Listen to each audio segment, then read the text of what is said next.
મિત્રો, તમે ક્યારે સાંભળ્યું હશે કે ડાયાબિટીસના દર્દીઓએ વારે વારે પેશાબ કરવા જવું પડે છે?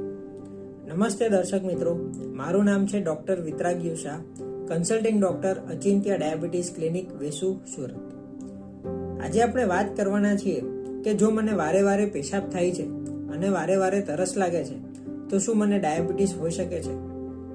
હા, આ બંને લક્ષણો એવા છે જે વધારે બ્લડ શુગર હોવાના લક્ષણોમાંના એક છે.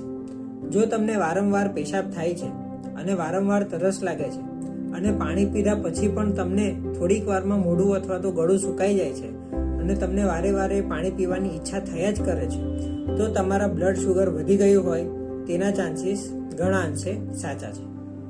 તો જ્યારે તમારું બ્લડ શુગર લેવલ વધી જાય છે તો ત્યારે આવું કેમ થાય છે તે આપણે જાણીએ. જેમ કે તમે એક ગ્લાસ પાણી લો છો અને એમાં ખાંડ ઉમેરો છો, એટલે એ પાણી ધીમે ધીમે ચાસણી બનવા લાગે છે. એ જ વસ્તુ તમારા લોહીમાં થાય છે. જ્યારે તમારા લોહીમાં શુગર લેવલ એટલે કે ગ્લુકોઝનું પ્રમાણ વધવા લાગે છે ત્યારે તમારું લોહી પણ એ પ્રમાણે જાડું થાય છે. અને લોહી સામે જેટલું જાડું થાય છે એટલી એની શરીરમાં જે ફરવાની સ્પીડ હોય એ ઓછી થઈ જાય છે.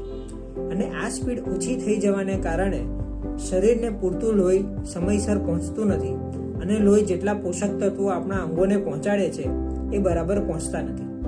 એટલે આપણું શરીર શું કરે છે? આપણું શરીર એ લોહી આખા શરીરમાં બરાબર પહોંચી શકે અને બરાબર પોષણ પહોંચાડી શકે એની માટે એ પોતાની જાતે એ લોહીને પાતળું કરવાનું કામ ચાલુ કરી દે છે. તો આવું કરવા માટે જ્યારે તમારું લોહી કિડનીમાં આવે છે અને કિડની એને ફિલ્ટર કરીને વધારાનો કચરો બહાર કાઢે છે પેશાબમાંથી, ત્યારે તમારી કિડની વધારાનો શુગર પણ તમારા પેશાબમાંથી બહાર કાઢવાનું શરૂ કરી દે છે.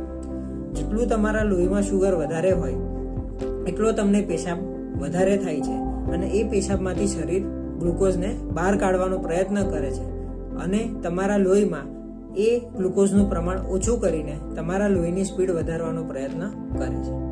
આથી જેમ જેમ તમારું બ્લડ શુગર લેવલ વધે છે એટલે તમારા પેશાબ કરવાની ફ્રીક્વન્સી વધી જાય છે. ક્યારેક દર્દીને રાત્રે 2, 3, 4 કે 5 વાર પણ પેશાબ કરવા ઉઠવું પડે છે. દિવસ દરમિયાન પણ ક્યારેક કલાકે પેશાબ કરવા જવું પડે છે.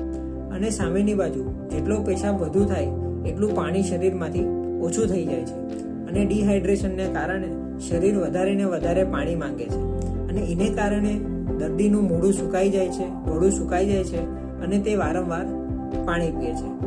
એટલે જ જેમ તમારું બ્લડ શુગર વધે છે એટલે તમારી પેશાબ કરવાની ફ્રીક્વન્સી પણ વધે છે અને સાથે પાણી પીવાની ફ્રીક્વન્સી પણ વધે છે. આવા સંજોગોમાં તમારે તમારા ડૉક્ટરને મળીને યોગ્ય સારવાર દ્વારા તમારા બ્લડ શુગરને પ્રોપર કંટ્રોલમાં લાવવું પડે છે. જો આમ ના થાય તો બ્લડ શુગરને કાબૂ કરવા માટે જે ગ્લુકોઝ બહાર કાઢવા માટે કિડની મહેનત કરે છે એ બધી મહેનત કિડની માટે વધી જાય છે અને લાંબા ટાઈમ સુધી જો કિડની આવું કર્યા જ કરે છે તો ધીમે ધીમે તમારા કિડનીના ફિલ્ટરને ડેમેજ થાય છે. આને કારણે વધારે શુગર રહેવાને કારણે કિડની ડેમેજ થવાની શક્યતાઓ વધી જાય છે. આથી આવું કંઈ પણ હોય તો તમારે બ્લડ શુગર ચેક કરાવીને જો તમને ડાયાબિટીસ હોય કે ના હોય અને જો તે વધુ હોય તો તમારા ડૉક્ટરને મળીને એની યોગ્ય સારવાર શરૂ કરવી જરૂરી છે. આવતીકાલે આપણે મળીશું નવા જ આવા એક રૂટીનલી પૂછાતા પ્રશ્નો જોડે. નમસ્તે.